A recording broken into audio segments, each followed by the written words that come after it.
Hello students, ਅੱਜ ਆਪਾਂ 7th class ਦੇ ਟੈਕਸਟ ਬੁੱਕ ਦੇ ਚੈਪਟਰ ਨੰਬਰ 10 ਸ਼ੇਰਨੀਆਂ ਬਾਰੇ ਡਿਸਕਸ਼ਨ ਕਰਾਂਗੇ। ਸ਼ੇਰਨੀਆਂ ਜਿਵੇਂ ਕਿ ਤੁਹਾਨੂੰ ਨਾਮ ਤੋਂ ਹੀ ਕਲੀਅਰ ਹੋ ਰਿਹਾ, ਤਾਕਤਵਰ, ਜੋ ਕਿ ਬਹੁਤ ਬਹਾਦਰ ਨੇ। ਸ਼ੇਰਨੀਆਂ ਸ਼ਬਦ ਆਪਾਂ ਫੀਮੇਲ ਲਈ ਵਰਤਦੇ ਹਾਂ, ਇਸਤਰੀਆਂ ਲਈ ਇਹ ਸ਼ਬਦ ਦੀ ਵਰਤੋਂ ਕੀਤੀ ਜਾਂਦੀ ਹੈ। ਇਸ ਚੈਪਟਰ ਦੇ ਵਿੱਚ ਜੋ ਆਪਾਂ ਨੂੰ ਸਟੋਰੀ ਦੱਸੀ ਗਈ ਆ, ਇੱਕ ਕੁੜੀਆਂ ਦੀ ਸਟੋਰੀ ਆ ਅਤੇ ਉਹਨਾਂ ਦੀ ਬਹਾਦਰੀ ਬਾਰੇ ਆਪਾਂ ਨੂੰ ਜਾਣਕਾਰੀ ਦਿੱਤੀ ਹੋਈ ਹੈ। ਨੈਕਸਟ ਆਪਾਂ ਇਸ ਚੈਪਟਰ ਦੇ ਵਿੱਚ ਪੜ੍ਹਦੇ ਹਾਂ। ਇਸ ਚੈਪਟਰ ਨੂੰ ਜੋ ਲੇਖਕ ਲਿਖਦਾ, ਪਹਿਲਾਂ ਉਸਨੇ ਆਪਣੇ ਤੋਂ ਇਹ ਸਟੋਰੀ ਸ਼ੁਰੂ ਕੀਤੀ ਆ। ਪਤੀ ਪਤਨੀ ਦੋਨੋਂ ਰਾਤ ਨੂੰ ਸੈਰ ਕਰਨ ਦੀ ਪਲੈਨਿੰਗ ਬਣਾ ਰਹੇ ਹੁੰਦੇ ਆ, ਤਾਂ ਪਰ ਜੋ ਉਹਨਾਂ ਦੇ ਬਾਕੀ ਬੱਚੇ ਸੌਂ ਚੁੱਕੇ ਹੁੰਦੇ ਆ, ਪਰ ਜੋ ਛੋਟਾ ਬੇਟਾ ਹੁੰਦਾ ਉਹ ਜਾਗ ਰਿਹਾ ਹੁੰਦਾ। ਤਾਂ ਜਿਹੜੀ ਉਸਦੀ ਪਤਨੀ ਆ ਉਹਨੂੰ ਸੌਣ ਦੀ ਕੋਸ਼ਿਸ਼ ਕਰਦੀ ਆ, ਤਾਂ ਉਹਦੇ ਨਾਲ ਉਹ ਸੌਂਦੀ ਆ, ਉਹਨੂੰ ਸੌਣ ਦੀ ਐਕਟਿੰਗ ਕਰਦੀ ਆ ਤਾਂ ਕਿ ਉਹ ਬੱਚੇ ਨੂੰ ਸਵਾ ਸਕੇ। ਤਾਂ ਇਸ ਕਰਕੇ ਜੋ ਲੇਖਕ ਹੁੰਦਾ ਉਹ ਪਹਿਲਾਂ ਇਕੱਲਾ ਹੀ ਚਲਾ ਜਾਂਦਾ ਅਤੇ ਆਪਣੀ ਪਤਨੀ ਨੂੰ ਕਹਿੰਦਾ ਵੀ ਤੁਸੀਂ ਇਸ ਨੂੰ ਸਵਾ ਕੇ ਮੇਰੇ ਤੋਂ ਪਿੱਛੋਂ ਆ ਜਾਣਾ। ਤਾਂ ਉਸਦੀ ਪਤਨੀ ਵੀ ਕਹਿੰਦੀ ਹੈ ਵੀ ਜਿੰਨੀ ਦੇਰ ਤੱਕ ਆਪਾਂ ਗੱਲਾਂ ਕਰਦੇ ਹਾਂ ਤਾਂ ਬੱਚਾ ਬਿਲਕੁਲ ਵੀ ਨਹੀਂ ਸੌਂਦਾ, ਤਾਂ ਮੈਂ ਇਸ ਦੇ ਨਾਲ ਝੂਠੀ ਮੁੱਠੀ ਸੌਣ ਦੀ ਐਕਟਿੰਗ ਕਰਾਂਗੇ ਤਾਂ ਇਹ ਜਲਦੀ ਸੌਂ ਜਾਏਗਾ। ਤਾਂ ਉਹਨਾਂ ਦੀ ਇਹ ਗੱਲ ਸੁਣ ਕੇ ਜੋ ਲੇਖਕ ਆ ਉਹ ਇਕੱਲੇ ਹੀ ਬਾਹਰ ਨੂੰ ਚਲੇ ਜਾਂਦੇ ਆ। ਉਹ ਜਿਸ ਏਰੀਏ ਦੇ ਵਿੱਚ ਰਹਿ ਰਹੇ ਹੁੰਦੇ ਆ ਉਹ ਮਾਡਲ ਟਾਊਨ ਦਾ ਏਰੀਆ ਹੁੰਦਾ। ਉੱਥੇ ਚਾਰੇ ਪਾਸੇ ਬੱਤੀਆਂ ਮਤਲਬ ਲਾਈਟਾਂ ਜਗ ਰਹੀਆਂ ਹੁੰਦੀਆਂ ਨੇ, ਚਾਰੇ ਪਾਸੇ ਰੌਸ਼ਨੀ ਹੁੰਦੀ ਆ। ਉਹ ਨੇੜੇ ਹੀ ਇੱਕ ਬਹੁਤ ਵੱਡੀ ਪਾਰਕ ਹੁੰਦੀ ਆ, ਉਸਦੇ ਵਿੱਚ ਸੈਰ ਕਰਨ ਨੂੰ ਜਾਂਦੇ ਆ। ਉੱਥੇ ਦੀ ਜਿਹੜੀ ਜ਼ਮੀਨ ਆ ਬਹੁਤ ਵਧੀਆ ਹੁੰਦੀ ਆ ਅਤੇ ਉੱਥੇ ਘਾਹ ਉਗਾਇਆ ਹੁੰਦਾ, ਚਾਰੇ ਪਾਸੇ ਤਾਰ ਲਗਾਈ ਹੁੰਦੀ ਆ ਅਤੇ ਤਾਰ ਦੇ ਵਿੱਚੋਂ ਲੰਘਣ ਲਈ ਕਿਤੇ ਕਿਤੇ ਖੱਪੇ ਦਾ ਮਤਲਬ ਕੀ ਹੁੰਦਾ ਹੈਗਾ, ਕੁਛ ਰਸਤਾ ਛੱਡਿਆ ਹੁੰਦਾ, ਉਹਨਾਂ ਨੇ ਉਸ ਰਸਤੇ ਦੇ ਵਿੱਚੋਂ ਲੋਕ ਪਾਰ ਕਰ ਸਕਦੇ ਆ। ਤਾਂ ਇਸ ਤਰ੍ਹਾਂ ਉਹ ਮਾਡਲ ਟਾਊਨ ਦੇ ਪਾਰਕ ਦੇ ਵਿੱਚ ਪਹੁੰਚ ਜਾਂਦੇ ਆ, ਜਿੱਥੇ ਕਿ ਲਾਈਟਾਂ ਜਗ ਰਹੀਆਂ ਹੁੰਦੀਆਂ ਨੇ, ਬਹੁਤ ਵੱਡੇ ਦਰੱਖਤ ਨੇ। ਕੁਛ ਦਰੱਖਤ ਬਾਕੀ ਸਾਰੇ ਏਰੀਏ ਦੇ ਵਿੱਚ ਚਾਨਣ ਹੁੰਦਾ, ਪਰ ਕੁਛ ਜਗ੍ਹਾ 'ਤੇ ਦਰੱਖਤਾਂ ਦੇ ਪਰਛਾਵੇਂ ਕਰਕੇ ਹਨੇਰਾ ਪੈ ਰਿਹਾ ਹੁੰਦਾ। ਤਾਂ ਉੱਥੇ ਜਾ ਕੇ ਉਹ ਕੀ ਦੇਖਦਾ, ਪਾਰਕ ਦੇ ਵਿੱਚ ਹੋਰ ਕੁਝ ਨਹੀਂ ਹੁੰਦਾ, ਕੋਈ ਵੀ ਬੰਦਾ ਨਹੀਂ ਹੁੰਦਾ, ਚਾਰੇ ਪਾਸੇ ਸੁੰਨਸਰਾਂ ਹੁੰਦੀ ਹੈ ਕਿਉਂਕਿ ਜੋ ਟਾਈਮ ਆ ਉਹ ਕਾਫੀ ਜ਼ਿਆਦਾ ਹੋ ਚੁੱਕਿਆ ਹੁੰਦਾ ਹੈਗਾ, ਲੋਕ ਸੌਣ ਦੀ ਤਿਆਰੀ ਦੇ ਵਿੱਚ ਹੁੰਦੇ ਆ। ਤਾਂ ਜਦੋਂ ਉਹ ਪਾਰਕ ਦੇ ਦੂਸਰੇ ਸਾਈਡ 'ਤੇ ਪਹੁੰਚਦਾ ਤਾਂ ਉਹ ਇੱਕ ਦਰੱਖਤ ਦੇ ਨੀਚੇ ਕੋਈ ਖੜਾ ਦੇਖਦਾ। ਉਹਨੂੰ ਇਹ ਮਹਿਸੂਸ ਹੁੰਦਾ ਵੀ ਉਸਦੇ ਨੀਚੇ ਕੋਈ ਖੜਾ ਹੈ। ਜਦੋਂ ਅੱਗੇ ਜਾ ਕੇ ਦੇਖਦਾ ਹੈਗਾ ਤਾਂ ਉਸਨੂੰ ਪਤਾ ਚੱਲਦਾ ਵੀ ਉੱਥੇ 2 ਜਣੇ ਖੜੇ ਆ ਅਤੇ ਉਹਨਾਂ ਕੋਲ ਸਾਈਕਲ ਆ। ਤਾਂ ਫਿਰ ਉਹਨੂੰ ਪਤਾ ਚੱਲਦਾ ਵੀ ਉਹਨਾਂ ਦੇ ਦੁਪੱਟੇ ਨੀਚੇ ਲਮਕ ਰਹੇ ਸੀ, ਤਾਂ ਉਹ 2 ਲੜਕੀਆਂ ਸੀ ਜੋ ਕਿ ਸਾਈਕਲ ਲੈ ਕੇ ਖੜੀਆਂ ਸੀ। ਤਾਂ ਉਹ ਆਪਣੇ ਮਨੋ ਮਨੀ ਇਹ ਵਿਚਾਰ ਕਰਨਾ ਸ਼ੁਰੂ ਕਰ ਦਿੰਦਾ ਵੀ ਇੰਨੀ ਰਾਤ ਨੂੰ, ਜਦੋਂ ਕਿ ਜਿਹੜੇ ਲੋਕ ਬਹੁਤ ਲੇਟ ਤੱਕ ਜਾਗਦੇ ਆ ਉਹ ਵੀ ਸੌਣ ਦੀ ਤਿਆਰੀ ਦੇ ਵਿੱਚ ਨੇ, ਤਾਂ ਇਹਨਾਂ ਨੇ ਹੁਣ ਰਾਤ ਨੂੰ ਕਿੱਥੇ ਜਾਣਾ। ਤਾਂ ਉਸਦੇ ਮਨ ਦੇ ਵਿੱਚ ਬਹੁਤ ਤਰ੍ਹਾਂ ਦੇ ਖਿਆਲ ਆਉਂਦੇ ਆ, ਜਿਵੇਂ ਕਿ ਆਪਾਂ ਕੋਈ ਵੀ ਸਿਚੁਏਸ਼ਨ ਨੂੰ ਦੇਖਦੇ ਹਾਂ ਆਪਣੇ ਮਾਈਂਡ ਦੇ ਵਿੱਚ ਆਪਣੇ ਵੱਲੋਂ ਵਿਚਾਰ ਬਣਾਉਣੇ ਸ਼ੁਰੂ ਕਰ ਦਿੰਦੇ ਆ।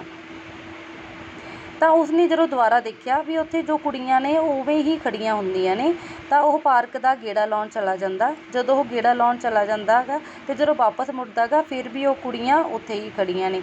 ਜਦੋਂ ਉਹ ਦੇਖਦੀਆਂ ਨੇ ਉਹਨੂੰ ਇਹ ਮਹਿਸੂਸ ਹੁੰਦਾ ਵੀ ਅਸੀਂ ਦੋਨੋਂ ਕੰਮ ਦੇ ਵਿੱਚ ਲੱਗੇ ਹਾਂ। ਕੁੜੀਆਂ ਉਹ ਇਹ ਵੇਟ ਕਰ ਰਹੀਆਂ ਨੇ ਵੀ ਉਹਨਾਂ ਦੀ ਸੈਰ ਖਤਮ ਹੋਵੇ, ਅਤੇ ਜਿਹੜਾ ਲੇਖਕ ਸੀ ਉਹ ਇਹ ਵੇਟ ਕਰ ਰਿਹਾ ਸੀ ਵੀ ਉੱਥੇ ਖੜ੍ਹ ਕੇ ਕੀ ਕਰ ਰਹੀਆਂ ਨੇ, ਕਿਹਦੀ ਉਡੀਕ ਕਰ ਰਹੀਆਂ ਨੇ, ਉਸਦਾ ਅੰਤ ਵੇਖਣ ਦੀ ਕੋਸ਼ਿਸ਼ ਦੇ ਵਿੱਚ ਸੀ ਉਹ। ਤਾਂ ਅੱਗੇ ਜਦੋਂ ਉਹ ਤੁਰਿਆ ਜਾਂਦਾ ਹੈ ਤਾਂ ਉਹਨੂੰ ਮਹਿਸੂਸ ਹੁੰਦਾ ਵੀ ਉਹ ਆਪਸ ਦੇ ਵਿੱਚ ਗੱਲਾਂ ਕਰ ਰਹੀਆਂ ਨੇ, ਪਰ ਜਦੋਂ ਉਹ ਉਹਨਾਂ ਦੇ ਨੇੜੇ ਪਹੁੰਚਦਾ ਤਾਂ ਉਹ ਗੱਲਾਂ ਕਰਨੀਆਂ ਬੰਦ ਕਰ ਦਿੰਦੀਆਂ ਨੇ। ਤਾਂ ਉਸ ਤੋਂ ਬਾਅਦ ਜਦੋਂ ਉਹ ਸੈਰ ਕਰ ਰਿਹਾ ਹੁੰਦਾ ਤਾਂ ਉਸਦੀ ਪਤਨੀ ਉਸ ਦੇ ਨਾਲ ਆ ਜਾਂਦੀ ਹੈ ਅਤੇ ਉਹ ਵੀ ਸੈਰ ਕਰਨੀ ਸ਼ੁਰੂ ਕਰਦੀ ਹੈ ਅਤੇ ਉਹ ਡਿਮਾਂਡ ਕਰਦੀ ਹੈ ਵੀ ਆਪਾਂ ਪਾਰਕ ਦਾ ਇੱਕ ਚੱਕਰ ਹੋਰ ਲਗਾਉਣੇ ਆ। ਜਦੋਂ ਅਸੀਂ ਉਹ ਮੋੜ ਮੁੜੇ ਤਾਂ ਪਾਰਕ ਵਿੱਚ 2 ਸਾਈਕਲਾਂ ਪਰਾਂ ਨੂੰ ਜਾ ਰਹੀਆਂ ਸਨ। ਉਡੀਕ ਕੇ ਉਹ ਕੁੜੀਆਂ ਆਪੇ ਹੀ ਟੁਰ ਚੱਲੀਆਂ ਨੇ, ਮੈਂ ਸੋਚਿਆ। ਤਾਂ ਜਦੋਂ ਉਹ ਦੇਖਦੇ ਆ ਵੀ ਅਸੀਂ ਸੈਰ ਕਰਨੀ ਸ਼ੁਰੂ ਕਰ ਰਹੇ ਹਾਂਗੇ, ਅਸੀਂ ਆਪਣੀ ਸੈਰ ਬੰਦ ਨਹੀਂ ਕੀਤੀ, ਤਾਂ ਉਹ ਕੁੜੀਆਂ ਨੇ ਫਿਰ ਆਪਣੀ ਸਾਈਕਲਿੰਗ ਕਰਨੀ ਆ ਜਿਹੜੀ ਉਹ ਸ਼ੁਰੂ ਕਰ ਦਿੱਤੀ ਆ। ਤਾਂ ਉਹ ਦੇਖ ਰਹੇ ਆ ਵੀ ਹੁਣ ਇੰਨੀ ਰਾਤ ਨੂੰ ਇਹਨਾਂ ਨੇ ਕੁੜੀਆਂ ਨੇ ਕਿੱਥੇ ਜਾਣਾ, ਇਹ ਕਿਉਂ ਸਾਈਕਲ ਦੀ ਸੈਰ ਕਰ ਰਹੀਆਂ ਨੇ। ਤਾਂ ਜਿਹੜੇ ਦੋਨੋਂ ਪਤੀ ਪਤਨੀ ਨੇ ਉਹ ਆਪਸ ਦੇ ਵਿੱਚ ਗੱਲਾਂ ਕਰਦੇ ਆ, ਮਨੋ ਮਨੀ ਉਹਨਾਂ ਦੇ ਵਿੱਚ ਬਹੁਤ ਸਾਰੇ ਵਿਚਾਰ ਪੈਦਾ ਹੁੰਦੇ ਆ। ਤਾਂ ਜਿਹੜੀ ਉਸਦੀ ਲੇਖਕ ਦੀ ਪਤਨੀ ਹੁੰਦੀ ਆ ਉਹ ਬਹੁਤ ਸਾਰੀਆਂ ਕੁੜੀਆਂ ਨੂੰ ਜਾਣਦੀ ਆ, ਤਾਂ ਉਹ ਇਹ ਜਾਣਨ ਦੀ ਕੋਸ਼ਿਸ਼ ਕਰਦੀ ਹੈ ਵੀ ਇਹ ਕੁੜੀਆਂ ਹੈ ਕੌਣ।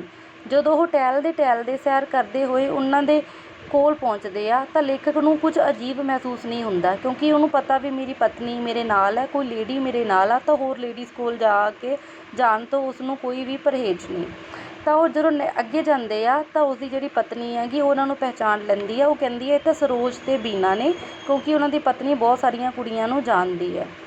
ਤਾਂ ਉਹ ਉਹਨਾਂ ਨੂੰ ਕਹਿੰਦੀ ਹੈ ਵੀ ਤੁਸੀਂ ਸਾਨੂੰ ਦੇਖ ਕੇ ਸਾਈਕਲ ਚਲਾਉਣਾ ਕਿਉਂ ਬੰਦ ਕਰਤਾ, ਤੁਸੀਂ ਚਲਾਓ ਅਸੀਂ ਵੀ ਵੇਖੀਏ। ਤਾਂ ਉਹ ਉਹਨਾਂ ਨੂੰ ਬਹਾਨਾ ਲਾਉਂਦੇ ਆ ਵੀ ਅਸੀਂ ਸਾਈਕਲ ਚਲਾਉਂਦੀਆਂ ਚਲਾਉਂਦੀਆਂ ਥੱਕ ਗਈਆਂ, ਤਾਂ ਅਸੀਂ ਥੋੜ੍ਹੀ ਦੇਰ ਰੁਕ ਕੇ ਚਲਾਵਾਂਗੇ। ਜੋ ਸਰੋਜ ਆ ਉਹ ਇਹ ਬਹਾਨਾ ਬਣਾ ਦਿੰਦੀ ਆ।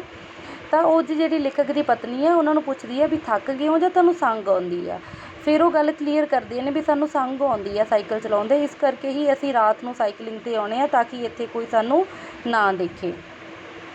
ਤਾਂ ਇੰਨੀ ਲੇਟ ਸਾਨੂੰ ਆਉਣ ਦਾ ਕਾਰਨ ਇਹੀ ਹੈ ਕਿਉਂਕਿ ਇੰਨੀ ਲੇਟ ਹੀ ਜਿਹੜੀ ਪਾਰਕ ਆ ਉਹ ਖਾਲੀ ਹੁੰਦੀ ਆ, ਨਹੀਂ ਇਸ ਤੋਂ ਪਹਿਲਾਂ ਬਹੁਤ ਸਾਰੇ ਲੋਕ ਇੱਥੇ ਹੁੰਦੇ ਆ। ਤਾਂ ਫਿਰ ਲੇਖਕ ਦੀ ਪਤਨੀ ਉਹਨਾਂ ਨੂੰ ਪੁੱਛਦੀ ਆ ਵੀ ਫਿਰ ਤੁਹਾਨੂੰ ਕਾਹਦਾ ਚਾਅ ਚੜ੍ਹਿਆ ਹੈ, ਤੁਸੀਂ ਇੰਨੀ ਰਾਤ ਨੂੰ ਲੁਕ ਲੁਕ ਕੇ ਸਾਈਕਲਿੰਗ ਕਿਉਂ ਕਰ ਰਹੀ ਹੋ। ਤਾਂ ਉਹ ਦੱਸਦੀਆਂ ਨੇ ਵੀ ਸਾਨੂੰ ਚਾਅ ਕੋਈ ਨਹੀਂ, ਸਾਡੀ ਮਜਬੂਰੀ ਆ। ਕਿਉਂਕਿ ਉਹ ਜਿਹੜੀਆਂ ਦੋਨੋਂ ਜਣੀਆਂ ਹੁੰਦੀਆਂ ਨੇ ਉਹ ਟੀਚਰ ਹੁੰਦੀਆਂ ਨੇ, ਟੀਚਰ ਦੀ ਜੋਬ ਕਰ ਰਹੀਆਂ ਹੁੰਦੀਆਂ ਨੇ, ਉਹ ਦੋਨੋਂ ਪਿੰਡ ਦੇ ਵਿੱਚ ਟੀਚਰ ਲੱਗੀਆਂ ਹੁੰਦੀਆਂ ਨੇ। ਫਿਰ ਉਹ ਆਪਣੀ ਸਿਚੁਏਸ਼ਨ ਕਲੀਅਰ ਕਰਦੀਆਂ ਨੇ ਵੀ ਜਦੋਂ ਪਹਿਲਾਂ ਅਸੀਂ ਘਰੋਂ ਤੁਰ ਕੇ ਜਾਂਦੇ ਹਾਂ, ਫਿਰ ਅਸੀਂ ਬੱਸ ਲੈਂਦੇ ਹਾਂ, ਬੱਸ ਤੋਂ ਫਿਰ ਜਦੋਂ ਅਸੀਂ ਅੱਡੇ 'ਤੇ ਉਤਰਦੇ ਹਾਂ ਤਾਂ ਫਿਰ ਸਾਨੂੰ ਬਹੁਤ ਦੂਰ ਤੱਕ ਤੁਰ ਕੇ ਜਾਣਾ ਪੈਂਦਾ। ਅਤੇ ਜਿਸ ਰਸਤੇ ਉਹ ਤੁਰ ਕੇ ਜਾਂਦੀਆਂ ਨੇ ਉਹ ਸਾਰਾ ਉਜਾੜ ਬੀਆਬਾਨ ਹੁੰਦਾ, ਤਾਂ ਉੱਥੇ ਉਹਨਾਂ ਨੂੰ ਇਹ ਚੀਜ਼ ਦਾ ਡਰ ਮਹਿਸੂਸ ਹੁੰਦਾ। ਤਾਂ ਚਾਰੇ ਪਾਸੇ ਜਿਹੜੀਆਂ ਫਸਲਾਂ ਨੇ ਉਹ ਲੱਗੀਆਂ ਹੁੰਦੀਆਂ ਨੇ, ਜਿਹੜੀਆਂ ਫਸਲਾਂ ਨੇ ਉੱਚੀਆਂ ਉੱਚੀਆਂ ਹੁੰਦੀਆਂ, ਜਿਵੇਂ ਕਪਾਹ, ਮਕਈ, ਕਮਾਦ, ਬਾਜਰਾ, ਇਹ ਸਾਰਿਆਂ ਦੀ ਫਸਲਾਂ ਉੱਥੇ ਲੱਗੀਆਂ ਹੁੰਦੀਆਂ ਨੇ। ਤਾਂ ਉਹਨਾਂ ਨੂੰ ਜਿਹੜਾ ਖਤਰਾ ਹੈ ਹੋਰ ਵੀ ਜ਼ਿਆਦਾ ਵੱਧ ਜਾਂਦਾ। ਇਸ ਕਰਕੇ ਉਹਨਾਂ ਨੇ ਇਸ ਚੀਜ਼ ਨੂੰ ਸੋਚਿਆ ਵੀ ਜੇ ਉਹ ਸਾਈਕਲਿੰਗ ਕਰਨਗੀਆਂ, ਸਾਈਕਲ ਚਲਾਉਣਗੀਆਂ ਤਾਂ ਉਹਨਾਂ ਦਾ ਜਿਹੜਾ ਰਸਤਾ ਹੈ ਉਹ ਜਲਦੀ ਖਤਮ ਹੋ ਜਾਊਗਾ ਅਤੇ ਉਹਨਾਂ ਦਾ ਜਿਹੜਾ ਡਰ ਹੈ ਉਹ ਵੀ ਘੱਟ ਜਾਊਗਾ। ਇਸ ਤਰ੍ਹਾਂ ਉਹ ਸਾਈਕਲ ਚਲਾਉਂਦੀਆਂ ਸਿੱਖਦੀਆਂ ਨੇ। ਤਾਂ ਜੋ ਲੇਖਕ ਦੀ ਪਤਨੀ ਆ ਤਾਂ ਉਹਨਾਂ ਦੀ ਤਾਰੀਫ ਕਰਦੀ ਆ ਵੀ ਹਾਂ ਇਹ ਤਾਂ ਬਹੁਤ ਵੱਡਾ ਕੰਮ ਹੈ, ਬਹੁਤ ਔਖਾ ਕੰਮ ਹੈ ਜੋ ਤੁਸੀਂ ਕਰ ਰਹੇ ਹੋ। ਇਹੋ ਜਿਹੀ ਹਾਲਤ ਦੇ ਵਿੱਚ ਤੁਸੀਂ ਜੋਬ ਕਰ ਰਹੀ ਹੋ ਅਤੇ ਨਾਲੇ ਤੁਸੀਂ ਇੰਨੀ ਰਾਤ ਨੂੰ ਸਾਈਕਲਿੰਗ ਕਰਨਾ ਸਿੱਖ ਰਹੇ ਹੋ, ਤਾਂ ਤੁਸੀਂ ਤਾਂ ਸ਼ੇਰ ਨਹੀਂ ਹੋ। ਜਿਸ ਤਰ੍ਹਾਂ ਸ਼ੇਰ ਬਹੁਤ ਹਿੰਮਤੀ ਹੁੰਦਾ, ਦਲੇਰ ਹੁੰਦਾ, ਇਸ ਤਰ੍ਹਾਂ ਤੁਸੀਂ ਵੀ ਬਹੁਤ ਦਲੇਰੀ ਵਾਲਾ ਕੰਮ ਕਰ ਰਹੇ ਹੋ। ਤਾਂ ਉਹ ਉਹਨਾਂ ਦੀ ਤਾਰੀਫ ਕਰਦੀ ਆ ਅਤੇ ਉਹਨਾਂ ਨੂੰ ਗੱਲ ਲਾਉਂਦੀ ਆ। ਜਦੋਂ ਇਹ ਵਾਲੀਆਂ ਗੱਲਾਂ ਹੁੰਦੀਆਂ ਨੇ ਤਾਂ ਲੇਖਕ ਬਾਅਦ ਦੇ ਵਿੱਚ ਬਹੁਤ ਸ਼ਰਮਿੰਦਗੀ ਮਹਿਸੂਸ ਕਰਦਾ। ਲੇਖਕ ਆਪਣੀ ਪਤਨੀ ਨੂੰ ਕਹਿੰਦਾ ਵੀ ਮੈਂ ਤਾਂ ਮਨੋ ਮਨ ਕੁਝ ਹੋਰ ਹੀ ਸੋਚ ਰਿਹਾ ਸੀ, ਮੇਰੇ ਮਨ ਦੇ ਵਿੱਚ ਅਜੀਬ ਖਿਆਲ ਆ ਰਹੇ ਸੀ ਵੀ ਕੁੜੀਆਂ ਇੰਨੀ ਰਾਤ ਨੂੰ ਇੱਥੇ ਖੜ੍ਹੀਆਂ ਹੋ ਕੇ ਕੀ ਕਰ ਰਹੀਆਂ ਨੇ। ਤਾਂ ਲੇਖਕ ਦੀ ਪਤਨੀ ਉਹਨਾਂ ਨੂੰ ਕਲੀਅਰ ਕਰਦੀ ਹੈ ਵੀ ਜੋ ਕੁੜੀਆਂ ਜੋਬ ਕਰਦੀਆਂ ਨੇ, ਨੌਕਰੀ ਵਾਲੀਆਂ ਹੁੰਦੀਆਂ ਨੇ, ਤਾਂ ਲੋਕ ਉਹਨਾਂ ਬਾਰੇ ਬਹੁਤ ਗਲਤ ਵਿਚਾਰ ਰੱਖਦੇ ਆ, ਉਹਨਾਂ ਦੇ ਮਨ ਦੇ ਵਿੱਚ ਬਹੁਤ ਬੁਰੇ ਖਿਆਲ ਆਉਂਦੇ ਹੈਗੇ, ਬਹੁਤ ਗਲਤ ਸੋਚਦੇ ਆ। ਤਾਂ ਲੇਖਕ ਦੀ ਪਤਨੀ ਉਹਨਾਂ ਨੂੰ ਇੱਕ ਕਹਾਣੀ ਸੁਣਾਉਂਦੀ ਆ, ਇੱਕ ਗੱਲ ਦੱਸਦੀ ਆ ਜੋ ਕਿ ਉਹਨਾਂ ਨਾਲ ਹੋਈ ਹੁੰਦੀ ਆ ਵੀ ਉਸਦੀ ਜੋ ਭੈਣ ਆ ਉਹ ਫਿਰੋਜ਼ਪੁਰ ਰਹਿੰਦੀ ਸੀਗੀ। ਤਾਂ ਉਹਨਾਂ ਨੇ ਕੀ ਦੇਖਿਆ, ਉਹ ਸਵੇਰੇ ਸਵੇਰੇ ਘਰ ਦੇ ਬਾਹਰ ਖੜ੍ਹੀਆਂ ਸੀ। ਸਵੇਰੇ ਕੁਸਮੂਸੇ ਦਾ ਮਤਲਬ ਹੁੰਦਾ ਜਦੋਂ ਥੋੜ੍ਹਾ ਜਿਹਾ ਹਨੇਰਾ। ਤਾਂ ਉਹ ਸਵੇਰੇ ਉਹਨਾਂ ਨੇ ਇੱਕ ਕੁੜੀ ਨੂੰ ਆਉਂਦੇ ਦੇਖਿਆ। ਕਦੇ ਕਦੇ ਉਹ ਬਹੁਤ ਤੇਜ਼ ਤੁਰ ਪੈਂਦੀ ਸੀ, ਕਦੇ ਹੌਲੀ ਹੋ ਜਾਂਦੀ ਸੀ, ਕਦੇ ਭੱਜ ਲੈਂਦੀ ਸੀ। ਤਾਂ ਉਹਨਾਂ ਦੇ ਮਨ ਦੇ ਵਿੱਚ ਵਿਚਾਰ ਆਇਆ ਵੀ ਅਗਰ ਜੇ ਇਹ ਸੈਰ ਕਰ ਰਹੀ ਆ ਤਾਂ ਉਹ ਸੈਰ ਕਰਨ ਵਾਲੇ ਇੱਦਾਂ ਨਹੀਂ ਤੁਰਦੇ। ਤਾਂ ਜਦੋਂ ਨੇੜੋਂ ਦੀ ਉਹਨਾਂ ਨੂੰ ਲੰਘਦੀ ਆ ਤਾਂ ਉਹਨਾਂ ਨੂੰ ਪਤਾ ਚੱਲਦਾ ਵੀ ਉਹ ਬਹੁਤ ਘਬਰਾਈ ਹੋਈ ਆ ਅਤੇ ਨਾ ਹੀ ਉਸ ਸਾਈਡ ਕੋਈ ਸਟੇਸ਼ਨ ਸੀ ਵੀ ਉਹ ਸਟੇਸ਼ਨ ਵੱਲ ਭੱਜੀ ਜਾ ਰਹੀ ਸੀ। ਤਾਂ ਉਹਨਾਂ ਨੇ ਪਤਾ ਕਰਨ ਲਈ ਵੀ ਇਹ ਕੁੜੀ ਕਿੱਥੇ ਜਾ ਰਹੀ ਆ, ਉਹਦਾ ਕੀ ਪਰਪਸ ਆ ਅੱਗੇ ਜਾਣ ਦਾ, ਤਾਂ ਉਸਦਾ ਪਿੱਛਾ ਕਰਦੀਆਂ ਨੇ। ਜਦੋਂ ਉਹ ਪਿੱਛੇ ਜਾ ਕੇ ਦੇਖਦੀਆਂ ਨੇ ਤਾਂ ਅੱਗੇ ਉਹ ਟੈਲੀਫੋਨ ਐਕਸਚੇਂਜ ਨੂੰ ਮੁੜ ਜਾਂਦੀ ਹੈ।